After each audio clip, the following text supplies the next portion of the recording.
नमस्कार, मैं इसके आनंद और मेरे साथ बात करने के लिए वरिष्ठ अधिवक्ता अनिल कुमार पांडे जी हैं। बिहार में एक आंदोलन, एक रैली चल रहा है। हाँ, और कहीं ना कहीं ये एनालिसिस करने के बाद पता चलता है कि बिहार में के इतिहास में या भारत के इतिहास में पहली बार किसी एक जात ने इतना बड़ा आंदोलन किया है। हाँ हाँ, यह बिल्कुल सच है। और बीते दिनों एक वीडियो वायरल होता है नीतीश कुमार का। हाँ, और 1995 में जब वो समता पार्टी में थे तो कहते हैं कि बिहार में एक बड़ी तादाद में, बड़ी संख्या में तांती, ततवा, बुनकर जो पान है, वो अपने मुख से कहते हैं, बड़ी संख्या में 1995 में कहते हैं। लेकिन 25 इधर जो जनगणना होती है, जातीय जनगणना, उसमें छोटी संख्या एक होता है कि मात्र 22 लाख दिखाएगी। उस समय कहते हैं बड़ी संख्या में, इस समय कहते हैं कि छोटी संख्या नहीं, मात्र 22 लाख। उसमें ये भी एक बात कहते हैं कि संख्या के आधार पर उनको मतलब फायदा मिलना चाहिए। तो जबकि संख्या के आधार पर भी मान लिया जाए तो पान का एक वरिष्ठ नेता है पूरे बिहार में, इंजीनियर आईपी गुप्ता जी। अब वो कह रहे हैं कि मैं 80 लाख हूं, हमारी आबादी 80 लाख से 1 करोड़ तक की है, वोटरों की संख्या 40 से 50 लाख की है, मतदाता है। और नीतीश कुमार 2015 में हालांकि स्वीकार भी किए और 2015 में पान का दर्जा भी दिए, लेकिन 24 में सुप्रीम कोर्ट के द्वारा उनको हटा दिया जाता है। इस पर नीतीश कुमार का कोई बयान नहीं आता है, कोई तरह का रिएक्शन नहीं आता। क्या लगता है कि पान यदि तांती ततवा को इग्नोर करने से नीतीश कुमार को कितना नुकसान होगा, या ये जो है अब तो रैलियां एक बहुत बड़ा दूर तक चला गया है? देखिए, इस आंदोलन को नजरअंदाज करने से केवल नीतीश को ही नहीं, हर लोगों को नुकसान होगा, सभी राजनीतिक पार्टियों को नुकसान होगा। और नीतीश कुमार ने 95 में जब ये बात कही थी तो उनकी मंशा कुछ और रही होगी। बीच में उन्होंने पान को दर्जा भी दिया, जैसे आप बता रहे हैं, दिया। फिर सुप्रीम कोर्ट ने उस पर रोक लगा दी। तो अभी भी नीतीश अगर चाहते, रोक लगाए हुए भी लगभग अब 1 साल होने को जा रहा है, या 10 महीना, 9-10 महीना के अंदर भी नीतीश अगर चाहते, अगर उनके मन में ये बात होती कि पान को दर्जा दिया जाए, तो वो अपने विधानसभा में इसको पास करा के, केंद्र में अभी उनकी सरकार है, नीतीश के बूते ही केंद्र की सरकार चल रही है, तो अभी केंद्र सरकार से भी उसको पास करा सकते थे। लेकिन ऐसी मंशा उनकी नहीं है। अगर होती तो वो करते। तो अब इस पर सवाल है कि इस पान आंदोलन को नजरअंदाज करने का खामियाजा भुगतना होगा, उनको भुगतेंगे।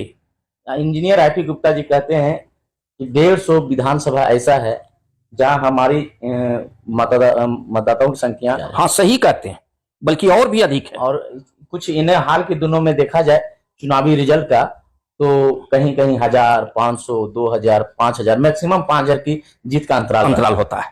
हाँ, इसका असर पड़ेगा। और तो 150 कहते हैं। हमको तो जहां तक लगता है कि कोई ऐसा क्षेत्र अछूता नहीं होगा 243 में कि जहां 2000 भी वोट ना हो, हर क्षेत्र में। और रिजल्ट का मार्जिन तो वही हो रहा है, उतना ही काफी है किसी को हराने के लिए, किसी को जिताने के लिए।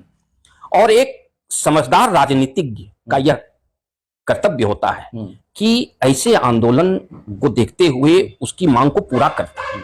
लेकिन ये लोग घमंड में चल रहे हैं, अहंकार में चल रहे हैं, तो इससे उनको नुकसान होगा। और अगर इंजीनियर आईपी गुप्ता जी डट के चुनाव लड़ गए तो फिर ये तीसरा विकल्प बिहार में प्रस्तुत करेंगे। और इनसे मजबूत नेता फिलहाल हमको नजर नहीं आता है जिनको कि अपना इतना जन समर्थन हो। मैं तो देखता हूं रैलियों में बड़े बड़े मिनिस्टर आते हैं, 10,000 आदमी नहीं जुटता है। और अगर जुटता है तो उसमें बिहार की सारी जातियां होती है, खर्चा होता है। लेकिन यहां तो कोई खर्च नहीं है, और दूसरे लोग भी वहां नहीं जा रहे हैं, सिवाय उनके अपने ही लोग जा रहे हैं। तो एक जाति से जब पूरा मैदान भर सकता है, जरा सोचिए जब वो हांक लगा देंगे सभी लोगों का, तब फिर क्या होगा। हाको रथ पान जब शुरुआत किए थे तो उन्होंने, इंजीनियर आईपी गुप्ता जी अपने हर एक रैली में एक ही बात बोले थे, ये जेपी आंदोलन से भी बड़ा आंदोलन होगा। हाँ, अब तो उनके लोगों ने ये भी कहना शुरू कर दिया कि ये आईपी आंदोलन है। हाँ, तो जेपी आंदोलन वर्सेस आईपी आंदोलन की तुलना किया जाए। अब देखिए, जेपी आंदोलन को हुए 50 वर्ष बीत गए। हम्म, एक आंदोलन था हम्म, कांग्रेस के विरुद्ध, हम्म, और ये आंदोलन जो होगा वो 50 वर्ष के बाद होगा। हम्म, इस बीच में हम्म, किसी भी राजनीतिक दल हम्म, ने वैसा आंदोलन करने की सोची भी नहीं जो आईपी गुप्ता जी कर रहे हैं। तो निश्चित रूप से ये जेपी आंदोलन से बड़ा आंदोलन होगा। आईपी को और इग्नोर जहां जेपी और आईपी की तुलना है, हम नहीं समझते हैं कि तुलना होनी चाहिए। जेपी थे, अब आईपी हैं, प्रेजेंट तो दोनों में अंतर, हम्म, वो इतिहास बन गए। लेकिन आईपी गुप्ता तो वर्तमान में दिखा रहे हैं लोगों को, इतिहास ये दिख रहे हैं। देख रहा है आदमी, जहां भी चले जाते हैं वहीं पूरा मैदान भर जाता है। आज एक भी नेता ऐसा बताइए, और बिहार नहीं पूरे भारत की मैं बात करता हूं, एक भी ऐसा नेता कोई जिसके आने से नाम सुनकर के मैदान भर जाता हो, जब तक कि उनके कार्यकर्ता पूरा मेहनत और पूरा खर्च नहीं करते हैं, मैदान खाली रह जाता है। और इतना करने के बावजूद भी खाली रह जाता है।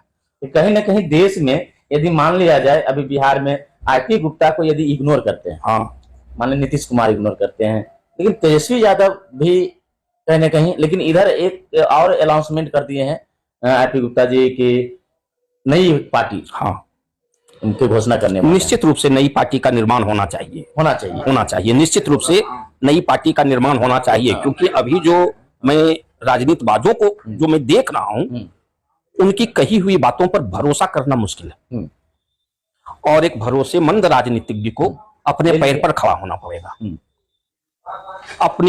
अपनी ताकत दिखानी होगी, तभी राजनीति हो सकता है। वरना ये नेता तो हमारा आपका छोटे छोटे दलों का दोहन करते हैं।